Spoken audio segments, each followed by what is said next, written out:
My name's Alexi. I work for Fox Sports. An absolute pleasure to be here with you today for all of the events, including this event. And it is a pleasure to introduce a really, really interesting panel. I think you're really going to enjoy them. They all have distinct and, as I said, very, very interesting takes on Major League Soccer and soccer and the way that they go about doing their job. I think is really, really fun and interesting in the way that they're going to talk about it. Let's bring them all up here. 1, 2, 3. First up, yeah, you know him, you love him. Well, you know him. Commissioner of Major League Soccer, Don Garber. There he is. Are we sitting here? Behind him, President and Chief Administrating Officer, JoAnn Neale. There she is. Hey there. You can sit, it's okay, that's all right. You can sit. And last but certainly not least, Sola Winley, the Chief Diversity Officer for Major League Soccer. Okay, listen, crack open the flat water. It's not a Heineken. And it's not, I know. Siny. Later on, we will get to that. All right, Commissioner, I'm gonna start with you. Not because you're the Commissioner, but actually it's because you're the Commissioner. Give us a little brief, okay, brief. So make sure it's brief. State of Major League Soccer. We're a couple weeks in. Some incredible things have happened both on and off the field already. But give us a little brief explanation of how you think things are going. I'll be very quick. Year 27, brand new team in Charlotte that opened up last weekend with 75,000 fans. It was an unbelievable spectacle for our sport and for our league. New stadium coming online shortly in Nashville, another one coming on in St. Louis. But importantly, Alexi, the development of our youth programs, MLS Next, and our second league, MLS Next Pro, which kicks off on the 26th in St. Louis. And just to put that in perspective, a new team that comes in next year, 60,000 season tickets in a 22,000 seat stadium. Great owner, but probably should have thought about a bigger stadium. But they'll have 6,000 people at their MLS Next Pro game on Saturday the 26th. So a good start to the year 27, Alexi.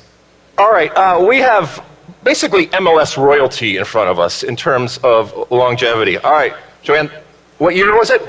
1998? 1998. So you have seen the good, the bad, and at times the ugly on and off the field of what this league is and what it has become. You have probably, more so than anybody in this room, an incredible perspective on how much it has grown. I know, before we focus in on what you focus in on, just in general, give people some of that perspective on how much it has grown over the years and what you have seen. Well, 20 years ago, we were at 10 clubs, Alexi, and now we're at 28, pushing 29, soon to be announced 30. So from that perspective alone, we've grown tremendously. Our ownership groups are diverse and some of the best ownership groups in professional sports, and we're very proud of them. The investments they're making, not only with stadiums and facilities, but in their communities, has grown astronomically over the years, and we've really, the sport and where we are today versus where we were 24 years ago is just transformational. If I took you to the bar right now and we were talking over drinks, the best year in those 20 plus years and the most difficult, I won't say the worst, but the most difficult one. The best year was 98 when I started. Of course. Fundamentally, everything changed. Actually, 99 when the commissioner joined the league. There we go. And the worst year was probably 2001. We had some tough times back then. We contracted and struggled a little bit, but we came out stronger, and here we are today. I know you focused. Would you agree with that? Right. Right.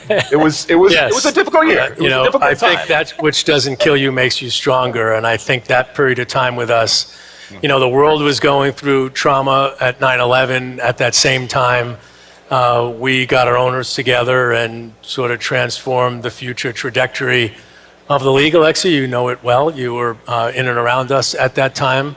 But, you know, it's been an enormous amount of growth and opportunity. And I'd say not just for our league, the sport in our country has, in essence, had enormous momentum. That momentum will be really encapsulated in the years leading up to 2026. Michelle, you are the new kid in the class, okay? You've been on board, what, a year? Maybe a little longer? Little over a year. A little over a year. I'm sure you've still seen some things in that year. Before we dig into the diversity, equity, and inclusion part of what you do, just in general, what has struck you about working for Major League Soccer and working in soccer? It's a good question, Alexi. Thank you. It's nice to actually meet you. You know, it's our first time having a chance to meet. I listened to some of your music on the way down here. You're the one. You have some good musical chops. You and my mom. So there you go. I've known the commissioner for over 25 years, and I came to the league because I knew that we would be able to have impact in what it is that we're trying to accomplish. And I consulted for the league for a couple of years before I made a decision to join. So I had familiarity with the leadership team. I had insight into some of the organizational culture and a perspective on where the leadership team wanted the league to go. And so it's really a blessing to be able to join the league and be part of an organization that's committed to not just excelling on the pitch, but excelling off the pitch as well. So it's been a fantastic year, and I look forward to getting into some of the details of that. All right, well, let's actually get into that, and I'm going to come back down here in a second. But we are living and working in 2022. And the way we do business has changed, and certainly when it comes, to DEI, there's people that know about it. There's people that don't necessarily know about it. There's people that poo-poo it. There's people that laugh at it. There's people that get angry at it, and there's people that probably a lot of people here that recognize that in order to do business in 2022, this is something that you have to have. But doing it right is a different thing, which is where you come in. What did you find when you got here that was already in place? And I guess more importantly, what has that mandate been, and how are you advancing, involving what MLS already has? Thank you. You know, I just want to take a step back and help to frame DEI the way that we look at it.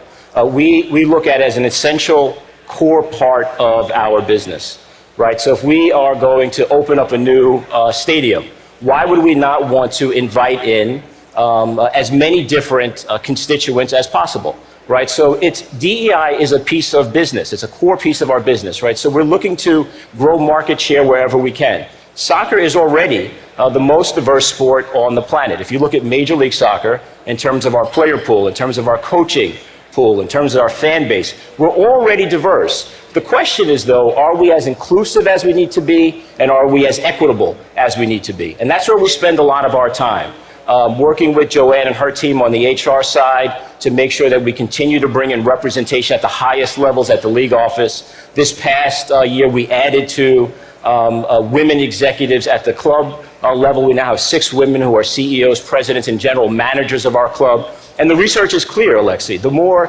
inclusive an organization is, the more innovative an organization is. Innovation drives ideas. Ideas drive business. And so DEI is intrinsically linked to everything it is that we do, from the policies that we create to the programs that we initiate, the platforms that we execute against, and the partners that we do business with, whether those are commercial partners or community partners. So it's just good business. Just good business. Wonderful. If you look at sport, it's a platform for good, right? It's a force for good. Good leads to growth, and we're in the business of growing Major League Soccer in North America and beyond. JoAnn, I know you concentrate a lot on strategy and data and business intelligence, and a few years ago, not necessarily the Bible, but one of those roadmaps came out with the Boston Consulting Group and the information that have. Can you give us a little idea of what that showed Major League Soccer, how you've tried to implement it, and what you're doing going forward? Yep. So back in 2015, we first engaged Boston Consulting Group to help us just understand the soccer landscape. And what we saw was there was exponential growth in the sport across North America, and that Major League Soccer was well positioned to take advantage of that. So that was positive news. And then we dug a little deeper with them, and we did really elaborate and intense fan research to understand who was consuming the sport and who our fans were. And what we were able to do is put them in various segments based on their needs, how they're consuming, and what drives their engagement. And we've used that information along with our clubs to help fine-tune our strategy and have really targeted touch points to drive deeper engagement with our fan base. The last piece of work we did with them was around our player and roster model. So we've evolved that to help propel our quality on the pitch, to focus on player development and to participate in the global transfer market. So that was kind of the first tranche of work that we did with them. What has come out that maybe people would be surprised to learn about and I know there's not necessarily a typical MLS fan, but what's some of the data and the research that has shown you as to what MLS fans and who they are?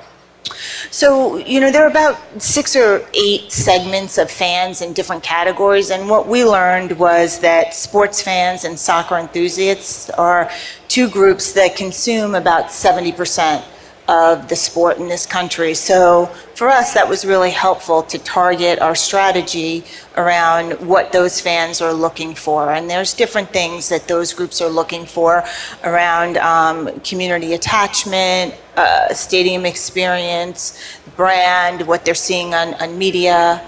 And so we've really been able to target and focus our strategy around those groups and grow our fan base and more deeply engage with them. So it's been a very productive relationship. Commissioner, speaking of being deeply engaged, we talked about how much this league has changed. And when you go into a room now with ownership, well, first off, it's a much bigger room, all right? And with that comes diversity of thought. And you have to wrangle all of these owners. Give people a little peek behind that door, behind that curtain, and how your job has changed, or maybe how you do your job has changed given all of the new ownership, which is in totality very, very good. Not just the money that they bring, but the influence that they bring.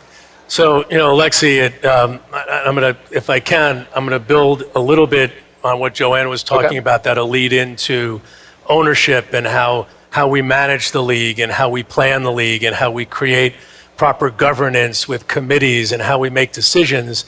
I started in pro sports in 1983, and I worked at another league, and I think sports at that time wasn't quite as sophisticated as it is today.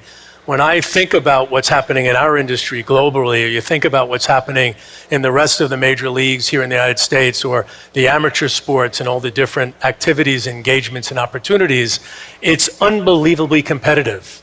And we're all trying to get better. We're trying to think about how we can grow our business, how we can make a positive difference in our communities so that we actually can not just be a force for fun, but a force for good. In JoAnn's area, every decision we make is based on strategy. And even our little league, this little engine that could, has been dealing for 5 years with the top consulting company in the world to think about how could we drive decisions with data. So the designated player rule didn't just come because David Beckham wanted to move here with his family. It came out of research that we were understanding what our fans were looking for. And then as we go into the segments that JoAnn is talking about, what motivates them to turn up at our stadiums and to turn on when it comes to our broadcast. And that segues into how do you get owners to actually agree to do the things that you want them to do? And that could be investing in academy programs that now has turned into 10,000 kids for MLS Next. With all of the challenges that we have, think about the fact we've just launched a second league that'll soon have 30 teams. That's not just about market presence. It's about understanding what we need to do with the development pyramid so that we can catch the heart and soul of a family when they're just getting into the game and follow that pathway all the way up to a first team player and then eventually maybe even a player that's sold. So when we first had a league of 8 owners, when I came in, by the way, that went down to 3 in that infamous 2001-2002 period. And every year we're adding new and more interesting, experienced people from the world of business and the world of media, the world of international commerce, the world of international football. And each of them bring a different perspective, and wrangling all of that into positive energy is a little different today than it was when I joined in 1999, but they're all aligned on the same thing. That's to make Major League Soccer one of the top leagues in the world and to make soccer one of the preeminent sports in North America. And I think we're on a pretty good path to achieve that. Sola, we'll go back to you because you gave kind of an overview of what's going on with DEI. But can you Can you drill down a little bit, and I'll give you an opportunity to, to strut and boast and do some things that you have implemented, because, as I said, there's a lot of people either here or out there that are involved in businesses and in soccer that are thinking, okay, I want to do this, I have to do this, but how am I going to actually do it? So can you give some examples of things that you have done? Sure. So it starts with listening and understanding that each organization has its own unique culture, that there's no cookie-cutter way to design and create a diversity, equity, and inclusion initiative. It has to really be geared towards the culture in the community and the constituency that you're looking to impact. And so we spent the first several months really listening and learning about where was Major League Soccer on its journey. And a couple of things had happened before I even got on board. A lot of difficult conversations that the commissioner and the leadership team participated in with staff, participated in with players. And those conversations are required because we need to know what's the starting point so that we can agree on what's the ultimate destination that we're looking to get to together. So the commissioner talked about the importance of governance.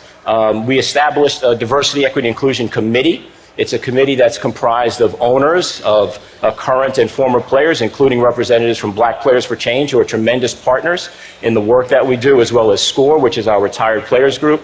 We also have representatives from our staff, from our employee resource group, as well as representatives from MLS Next that Commissioner talked about, who have their own governance structure, their own diversity committee. And so governance is important, right? What are the rules of the road, the guardrails that are going to point you in the direction that you need to go? And so governance was the first piece, and it's a board level standing committee that I co-chair with one of our owners. And so that's the first thing. The next thing that we did is we said, okay, where do we want to have some direct and immediate impact? What is it that we can start to drive right away? And we looked at our Constitution.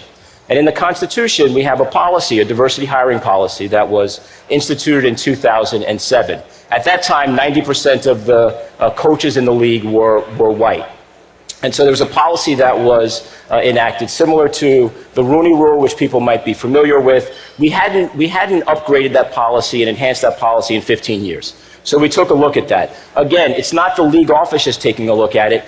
Everybody in the ecosystem, right? So inclusion in action, right? Which means players were involved in that. Owners were involved in that. Executives were involved in that. Retired players were involved in those discussions. Over 200 hours of work went into looking at every piece of the policy so that we could design something that was reflective of the values that we wanted to express. So where did we end up? I think it's the most ambitious hiring policy in all of sport.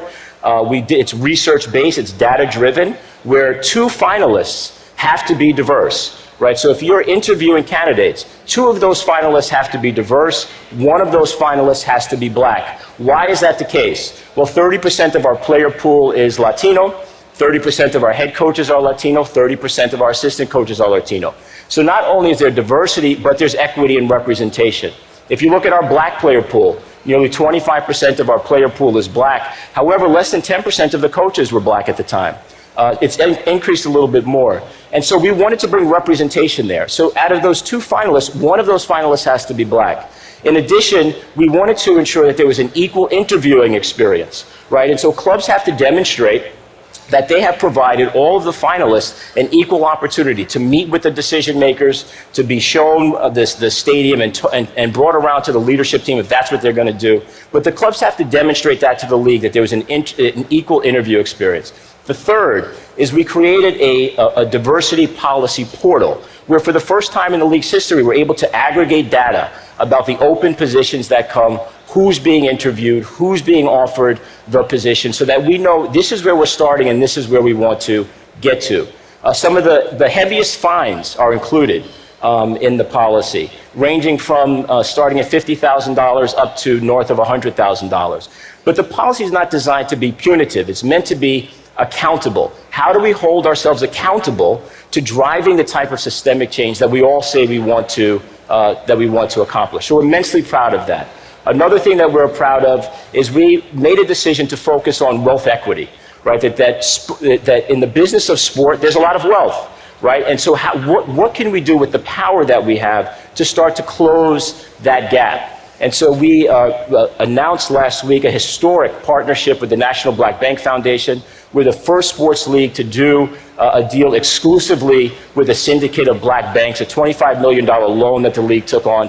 What does that mean in real life? It means that the banks that we did business with are going to generate millions of dollars in fees. Those fees then translate to loans for black business owners, loans for aspiring homeowners. And so it's a direct way that the league can impact the communities in which we do business. Speaking of impacting the community, MLS Works, I want to turn to you, JoAnn. This is something that I remember when it first kind of came about. And, people were like, well, okay, what is this? And yet, year after year, we have seen the good things that have happened, how much it has grown. Obviously, I'm sure it makes all of you proud. Can you give an idea of how far it's come in a relatively short period of time, but also where it's going in the future?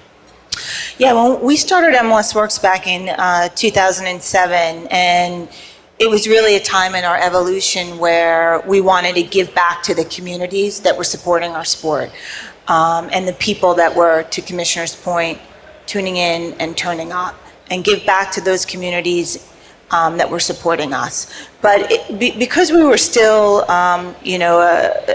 in our infancy as a league, the programs were more about amplifying what our clubs are doing. Our clubs have always been extremely active in their communities, partnering with their fans and trying to deliver value to underserved communities. As we have grown as a league, so has our focus and commitment to community. It is now, like diversity, one of our core values. So we try to weave social responsibility through everything that we do. Building upon Sola's work in diversity and equity and inclusion, we started a program. It really started as Don't Cross the Line, which was a little bit more punitive, what not to do.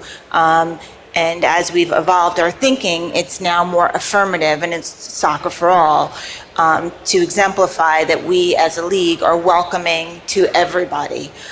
We have unique partnerships with organizations in the LGBTQ+ community, like Athlete Ally and You Can Play. We work with Special Olympics to be inclusive to youth with intellectual disabilities. We have now partnerships with the National Coalition of Black Women and the Coalition of 100 Black Men to try to further the work around social justice and equity in the communities. Our clubs have been working in this space for a very long time. Many of them have sensory rooms in their stadiums so that youth who might not otherwise be able to experience those games can participate in a safe way and enjoy the sport. So, that's one kind of tranche and focus about what we're really focused on and invested in. We are also focused on youth enrichment, and from that we have leadership development programs in our schools. We work with our clubs to have anti-bullying education in schools in collaboration with them. And we also have a very close relationship with the U.S. Soccer Foundation. Their mission is to build 1,000 mini pitches and engage 1 million youth by 2026. We, together with our clubs, have built over 600 mini pitches and supported after-school programming in all of those communities, and we're really proud of that, providing access to the sport for those who might not otherwise have it. We're also deeply engaged in environmental sustainability.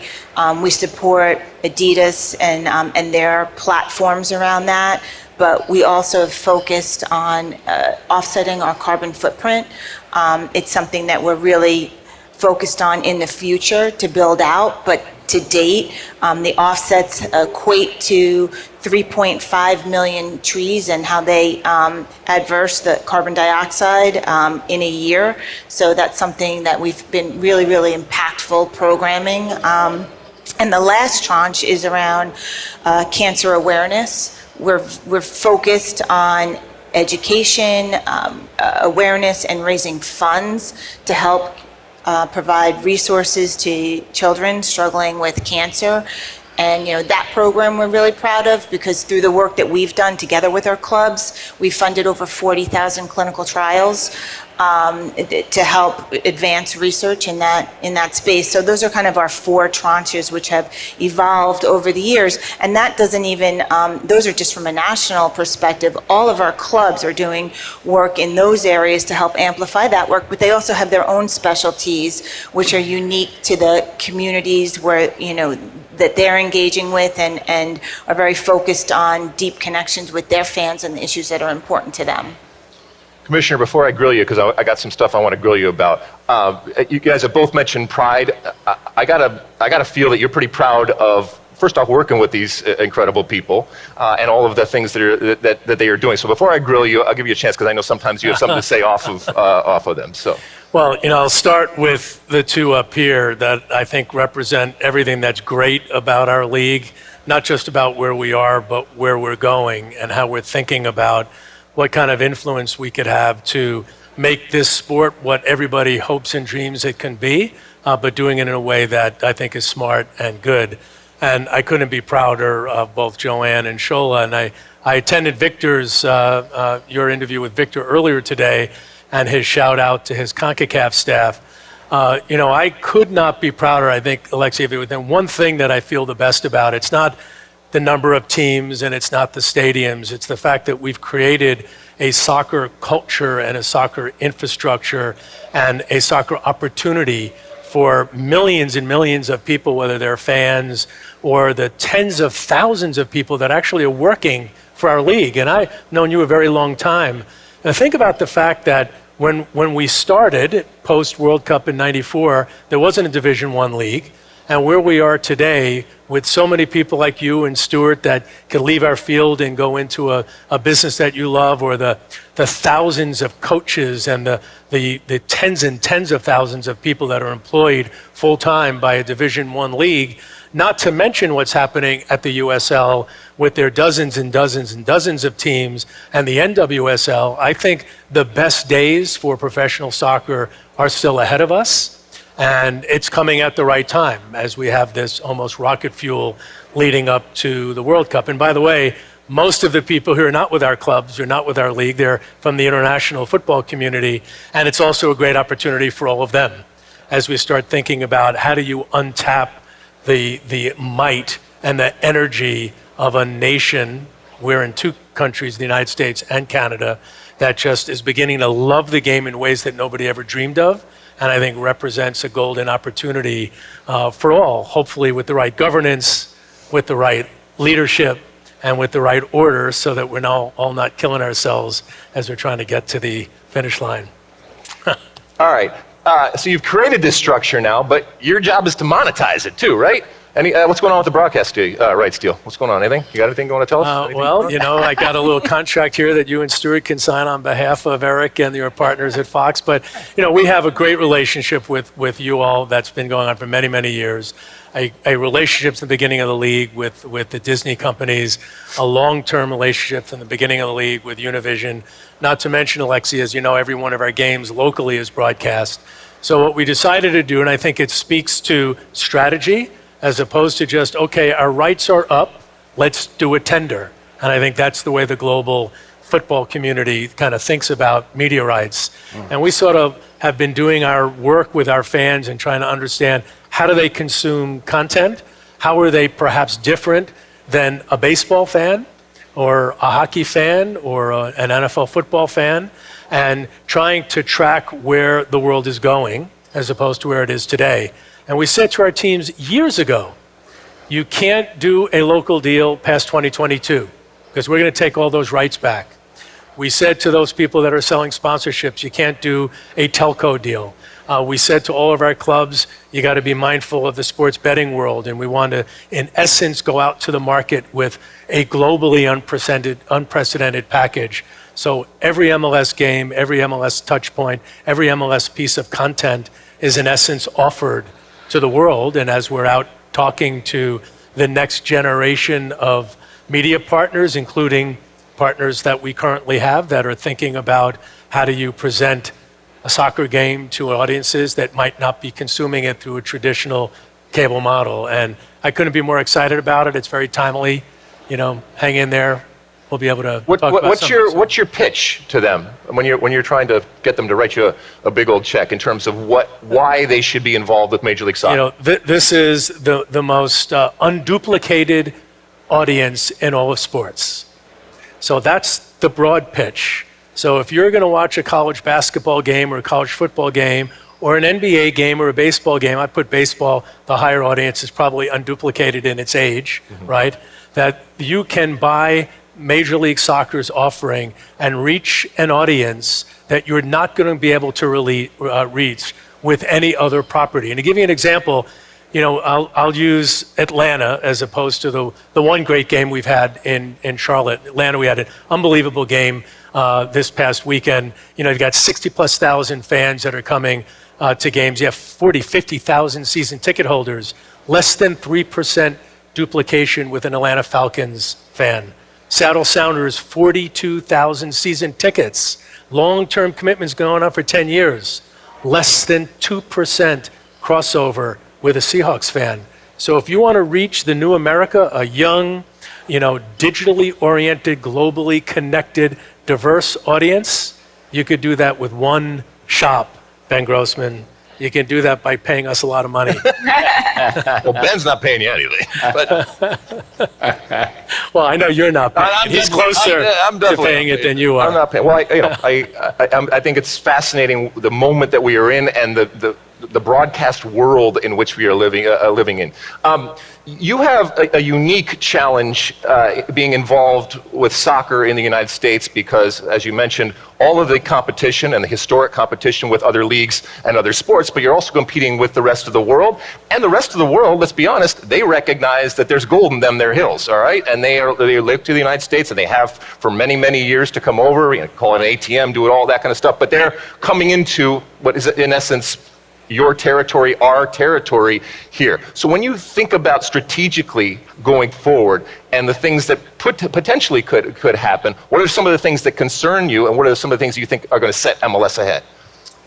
It's a good question, Alexi. Back in the day, and this could be perhaps the most important part of sort of the story for, the international community. Back in the day, there was no soccer market. So when we came in and started Soccer United Marketing and bought the World Cup English language rights from FIFA, that's because FIFA couldn't sell the rights in the United States. Think about that. 2002, Korea, Japan, 2006, Germany, Univision had already bought the rights and FIFA couldn't sell the English language rights. That's not that long ago. So we bought those rights. There was very little commercial market. Maybe we had $10 million in sponsorship revenue at that time. And the whole idea was, let's create a soccer market that's commercially valuable, that has people that can engage with content and see the game, the beautiful game that we all believe is the best game in the world. And ultimately, what has happened over the last 20 plus years is this now is the market that probably has the most commercial opportunity in the world, right? Think about the international revenues that come from this market for the global top 5 European leagues. Think about FIFA's broadcast rights. Think about what's happening ultimately with every European club and federation and confederation opening up offices in New York to try to capture that market. Well, what it does for us is, we live in an open capitalist market. Obviously, we're very mindful of that. We just got to be better. It forces us to win the hearts and minds of a fan, to be more innovative in terms of how we're presenting our property, to be 5 steps ahead strategically and thinking about where the consumer's going. And then most importantly, for me, getting our owners to go long and investing more and more in the in-stadium experience, which can't be replicated unless you're here, at least today, right? Providing a product that will be more attractive because you could live it and feel it and connect to it, as opposed to seeing it perhaps in the mornings or right now on a Tuesday afternoon. And all of that has, it's incredibly resource-oriented, meaning it costs a shitload of money to do that. And that just forces us to go out and be more creative and be more ambitious, more aggressive and be smarter and more enterprising and energetic than the rest of the business. And I would, go back to your last one, and to have the best possible staff that we can possibly have. And like I think we have the best ownership group in sports, I think we have the best staff in sports who love the league, love the sport, love their jobs, and really have this cause of trying to make MLS great and make soccer in America great and ultimately winning. We got a few more minutes, and I do have another question. I'm going to hold off for a second. I'm going to go down here to Sola. When you, and not just specifically as it relates to DEI, but when you look at Major League Soccer and the family that you are now a part of, how do you see it in 10 years? Maybe in terms of your MLS, what you see MLS hopefully being. Well, I'm a sports fan, right? So I grew up playing sports. I've spent a lot of my career in sports, and so I'm a ripe target. And I have 3 sons, right? And so I'm a ripe target for conversion to be a Major League Soccer fan, right? So the question is, how do you reach sports fans who haven't been exposed yet to Major League Soccer? If you go to one of our stadiums, if you engage in the supporter culture, if you participate in what our game day environment is like, it's like no other sport here in the country. We have to make that more accessible for people. We have to open up opportunities for people to come and engage with our sport. We're in the content business, and 10 years from now, content is going to continue to be king. We have built new stadiums, and so we have distribution on the ground, and we have to get distribution through the air. So our media partner is going to be immensely important for the stories that we tell, how we can market our game, how we amplify the athletes who are the heroes on the field. And so the future is very bright for Major League Soccer. Our fan base is young. United States is becoming a browner, more diverse country. Major League Soccer is well positioned to lead on diversity, and we need to continue to lead into that. And so we're in a competitive business, and I would bet on our commissioner, I would bet on our leadership team and our staff and our ownership group any day of the week. And we will win with kindness, we will win with inclusivity, we will win with innovation, and we will win with a focus on creating the very best environment for people to engage with our game, both in stadium and on air. JoAnn, you can't work someplace for 24 years and not at some point become emotionally connected. So you, as I said, have seen so much of this league. If you're looking 10 years down the line, how do you, and maybe because you've been there so long, you develop a patience and recognize that this is constantly pushing boulders up hills. It's gotten easier a little bit, but still, it's still a struggle and a day in, day out type of struggle. How do you see your MLS in the next 10 years? Right. Well, I think Sola and the commissioner both touched on it. It starts with the people and the passion of the staff that we employ. Our staff is deeply committed to growing the sport. They're deeply committed to our league. And that's first and foremost the most important thing. We have an ownership group that is committed to continuing to propel the league forward through investment. So in order to achieve the innovation that we need to achieve to stay ahead of our competitors, we're going to be very focused on data and analytics and investing in that. So we need to do things smarter, we need to be more efficient, and we need to make our strategic decisions based in data, not gut and intuition. And what that means is investing deeply in technology and advanced analytics and growing that out. And we're building that now from within, which takes a lot of investment. It takes a lot of people to get behind that. So these are areas that we're going to be very focused on over the next few years so we can stay ahead of the game, and that so we're delivering our content to the fan of the future in the way that they're going to consume it, which is different from my generation and those of us sitting here. So we're just going to be doing things smarter and more efficiently to build our league so that we have 30 or more Charlottes and Atlantas. And that's where we're going to be. Commissioner, with the few minutes I have left here, I want to kind of bop around as quickly as we possibly can. The relationship and the ongoing relationship between Major League Soccer and Liga MX, you still remain bullish about this going on in the future? And tell the folks, if so, why? Well, we've had a relationship with Liga MX that goes back, 15 plus years. And both of us are committed to sort of thinking about how do we win? How do we come together and not necessarily compete with each other for the same market, but how can we come together and grow the market? Because if we're thinking about the opportunity, then we're going to be thinking about how do we do things together. So the Leagues Cup that'll kick off next year again is unprecedented. We'll shut our league down for a month, as will they, and then we'll play a March Madness type tournament and crown a champion with tens of millions of dollars in prize money along the way. And I think it'll be a great way to build a lot of energy, excitement, and momentum leading up to the World Cup.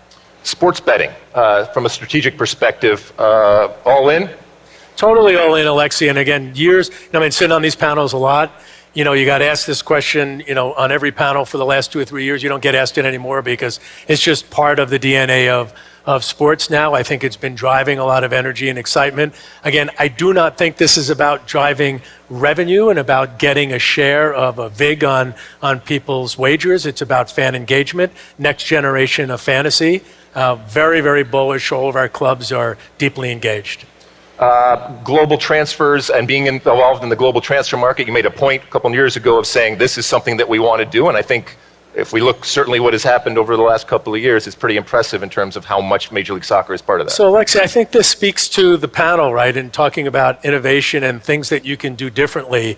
The transformation of this league from being top 5 on transfers outgoing and incoming didn't just happen because all of a sudden we sat in a boardroom and said, okay, guys, we want you to sell more players, right? It was based on a strategy that started with investing in academies, all clubs going all in on facilities. The one here in Fort Lauderdale is unbelievable. It's as good as almost any in the world, and that's just one of soon to be 30.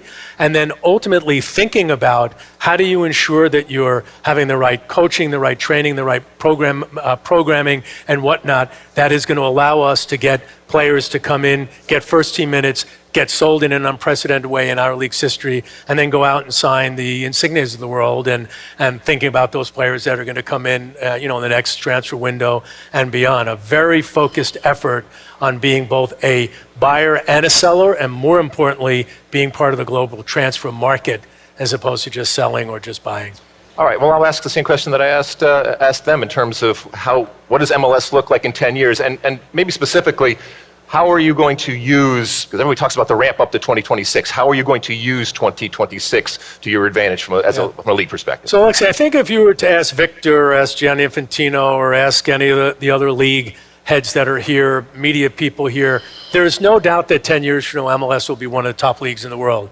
You just can't slow down the energy of 30 very, very, very wealthy and focused ownership groups that in and of itself enormously diverse and forward-thinking, and slow down the growth of Major League Soccer. It's going to continue to grow. 10 years from now, it will be one of the top leagues in the world. The revenue will be there to have us continue to invest in having the right players and the right formulas on the field, and then getting the right energy, the right staff off the field. I'm 100% convinced about that. And the World Cup happens halfway in between that. And I think we need to not think of the World Cup as a destination, but we need to think of it as a path, one of the key milestones along the way. Because to me, the most important year is not 26, it's 27 and beyond. And frankly, for all of us, particularly in the domestic community, we need to be thinking about how do we work together to harness this unprecedented opportunity and not lose this special moment to be able to do what the '94 World Cup did. Think of where we are as a league and as a sport, and we ought to be able to have that times 100 post 2026. Does that formula that you're talking about include more than 30 teams? It could, Alexi. Again, I was thinking about this, like where are you going to be in 10 years? For those of you who know us, there's a guy who was one of the founders of the league. His name is Mark Abbott, who wrote the original business plan with Alan Rothenberg, who was here earlier today. And Mark was a young lawyer, and the FIFA said to him, you got to start a league after the World Cup, and this guy wrote it off in his head. He's got a photographic memory. He can probably still recite all 50 pages. And I remember in the early years, everybody would say, soccer is never going to make it in America. When I left the NFL, Steve Sable, who was a guy that I worked closely with at NFL Films, had a little cartoon he gave me at my going away event. And it was this guy, I had hair then, holding his ears and coming out of his backside saying, what are you thinking? going to work in the soccer business and look at where we are today. So I believe that there is absolutely no end to where soccer can be, where Major League Soccer can be, where the women's game can be. I think 10 years from now, you're going to see a league, a women's league that's going to have as many teams as we do. Do I think that we could have more than 30 teams? I do. Do I think the structure of the league will be different? Perhaps. What would that structure look like? I have no idea. I will assure you I won't be around here running the league at that time. So it'll be somebody else's problem. Well, listen, from a personal perspective, you guys all know that, and especially you, Don, as the commissioner, people love to tell you how to do your job, and that just comes with the territory, and they have ideas of what's being done or what's not being done. I think, at least today, for everybody that watched, you got a good peek behind that curtain about the quality of people behind that curtain, but also the quality of work. And there is a method to whatever madness you may perceive out there. And there's so many more men and women that are working at MLS. And as I said before, it's La Cosa Nostra. It's our thing, warts and all. But it is our thing. And when I say our thing, it's soccer's thing in America. And it makes me immensely proud that we have come so far on and off the field. And if this is any indication in the first 27 years, then look out for the next 2 or 3 decades, because there's going to be some wonderful, wonderful things. And I am happy to know that the people that are steering it, people like yourselves, that it is in good hands, as I said. So thank you so much. Give our panel up here a big old warm round of applause.